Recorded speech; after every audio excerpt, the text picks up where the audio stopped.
그때 야곱이 애굽에 곡식이 있음을 보고 아들들에게 이르되 너희는 어찌하여 서로 바라보고만 있느냐? 야곱이 또 이르되 내가 들은즉 저 애굽에 곡식이 있다 하니 너희는 그리로 가서 거기서 우리를 위하여 사오라. 그러면 우리가 살고 죽지 아니하리라 하매. 요셉의 형 10사람이 애굽에서 곡식을 사려고 내려갔으나 야곱이 요셉의 아우 베냐민은 그의 형들과 함께 보내지 아니하였으니 이는 그의 생각에 재난이 그에게 미칠까 두려워함이었더라. 이스라엘의 아들들이 양식 사러 간 자 중에 있으니 가나안 땅에 기근이 있음이라. 때에 요셉이 나라의 총리로서 그 땅 모든 백성에게 곡식을 팔더니 요셉의 형들이 와서 그 앞에서 땅에 엎드려 절하매 요셉이 보고 형들인 줄을 아나 모르는 체하고 엄한 소리로 그들에게 말하여 이르되 너희가 어디서 왔느냐? 그들이 이르되 곡물을 사려고 가나안에서 왔나이다. 요셉은 그의 형들을 알아보았으나 그들은 요셉을 알아보지 못하더라. 요셉이 그들에게 대하여 꿈꿈을 생각하고 그들에게 이르되 너희는 정탐꾼들이라 이 나라의 틈을 엿보려고 왔느니라. 그들이 그에게 이르되 내 주여 아니니이다. 당신의 종들은 곡물을 사러 왔나이다. 우리는 다 한 사람의 아들들로서 확실한 자들이니 당신의 종들은 정탐꾼이 아니니이다. 요셉이 그들에게 이르되 아니라 너희가 이 나라의 틈을 엿보러 왔느니라. 그들이 이르되 당신의 종 우리들은 12형제로서 가나안 땅 한 사람의 아들들이라. 막내 아들은 오늘 아버지와 함께 있고 또 하나는 없어졌나이다. 요셉이 그들에게 이르되 내가 너희에게 이르기를 너희는 정탐꾼들이라 한 말이 이것이니라. 너희는 이같이 하여 너희 진실함을 증명할 것이라. 바로의 생명으로 맹세하노니 너희 막내 아우가 여기 오지 아니하면 너희가 여기서 나가지 못하리라. 너희 중 하나를 보내어 너희 아우를 데려오게 하고 너희는 같이어 있으라. 내가 너희의 말을 시험하여 너희 중에 진실이 있는지 보리라. 바로의 생명으로 맹세하노니 그리하지 아니하면 너희는 과연 정탐꾼이니라 하고 그들을 다 함께 3일을 가두었더라. 11월 1일 화요일 새벽 말씀 큐티를 시작하겠습니다. 하나님의 회복과 치유하심을 통해서 요셉은 형들로부터 받은 고난과 배신으로부터 오는 분노에 싸매어지는 회복되어지는 은혜를 입게 됩니다. 이제 그에게 남은 것은 그리움이었습니다.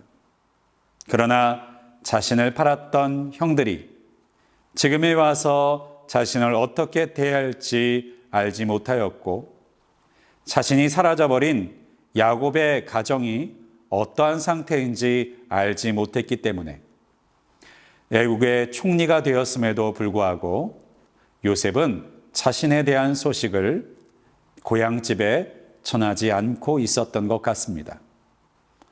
무엇보다도 지금까지 자신의 인생과 삶을 인도하신 하나님이시라면 이 눈앞에 있는 풍년 뒤에 오는 흉년을 통해서 앞서 자신을 보내심을 통해서 다시 자신들의 형제와 가족들을 만나게 하시는 섭리가 분명히 있을 것이라고 믿었던 것 같습니다. 그런 어느 날 요셉에게는 인생 가운데서 놀라운 날을 맞이하게 됩니다. 지금과는 달리 소통도 소식을 전하는 일도 쉽지 않았던 시대에 바로 요셉의 눈앞에 자신의 형들이 나타났던 것입니다. 자신이 노예로 팔린 이후로부터 무려 20년이 넘는 세월이 흘렀던 때였습니다. 그런데 자신의 눈앞에서 그 형들은 애굽의 총리된 자신을 알아보지 못하고 자신을 향해서 10명의 형제 모두가 경배하며 절하고 있었던 것입니다. 이 장면 앞에서 요셉은 전율하지 않았을까요? 바로 그것은 자신이 어린 시절 꿈으로 하나님께서 보여주셨던 그 장면이 바로 눈앞에 펼쳐지고 있었기 때문입니다. 바로 데자뷰를 경험했던 것이죠. 이를 통해서 요셉에게 있어서는 지금까지 자신이 겪어왔던 모든 고난의 세원들, 그리고 자신이 겪어왔던 무수히 많은 고통의 시간들이 단번에 해석되는 경험을 하게 되었을 것입니다. 바로 지금 자신이 있는 그 자리, 바로 형들이 자신을 향해서 절하고 경배하고 있는 그 자리가 모두 하나님께서 계획하셨던 일이라는 사실을 깨닫게 된 것이죠. 이를 통해서 요셉은 자신이 무엇을 위해서 인도받고 존재하는 사람인지를 깨닫게 되었습니다. 그렇기 때문에 요셉은 자신의 정체를 형들에게 밝히게 되었을 때 이렇게 자신의 신앙 고백을 할 수 있었던 것이죠. 창세기 45장 7절부터 8절까지의 말씀입니다. 하나님이 큰 구원으로 당신들의 생명을 보존하고 당신들의 후손을 세상에 두시려고 나를 당신들보다 먼저 보내셨나니 그런즉 나를 이리로 보낸 이는 당신들이 아니요 하나님이시라. 하나님이 나를 바로에게 아버지로 삼으시고 온 집의 주로 삼으시며 애굽 온 땅의 통치자로 삼으셨나이다.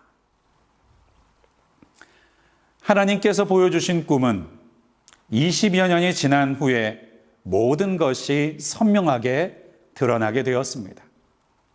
그 꿈은 바로 흉년 앞에서 굶주려 멸망할 수밖에 없는 야곱의 가정을 구원하시기 위해서 요셉을 앞서 애굽으로 보내신 하나님의 구속의 섭리였다라고 하는 사실입니다.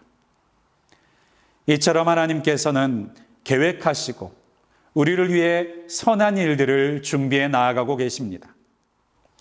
우리의 인생과 삶을 순간순간으로 바라보면 비극일 때가 있지만 그 모든 것을 하나님 앞에서 해석해 두고 나면 그 모든 삶은 희극 그리고 해피엔딩이 될 수 있다는 사실을 오늘 요셉의 사건을 통해서 우리는 깨달을 수 있어야만 하겠습니다. 오늘도 하나님께서는 저와 여러분을 위해서 계획하고 계시고 그 비전을 위해서 앞서 일하시고 계십니다. 하나님의 일하심을 신뢰하고 그리고 하나님께서 우리에게 주실 선한 일들을 기대하며 우리 앞에 놓여져 있는 모든 어려움과 고난들을 인내하고 이겨내실 수 있기를 주님의 이름으로 간절히 축원드립니다. 하나님은 비전을 주시고 그것을 반드시 이루시는 하나님이십니다. 사람은 약속할지라도 꿈을 꿀지라도 계획을 할지라도 능력이 부족하고 계획이 부족하여서 그 뜻을 이루지 못하는 일도 많이 있습니다. 하지만 하나님께서는 계획하시는 일에 이루시지 못하는 법이 없으시고 우리에게 보여주신 비전은 어떤 환경과 상황 속에서도 반드시 이루어지는 꿈으로 이루어지는 현실로 만드시는 하나님이십니다. 오늘도 그 하나님을 붙들고 우리 앞에 이루어 주시겠다고 약속하신 구원을 그리고 우리의 삶 가운데 베풀어 주시는 은혜를 기대하시는 하루가 되실 수 있기를 주님의 이름으로 간절히 축원드립니다.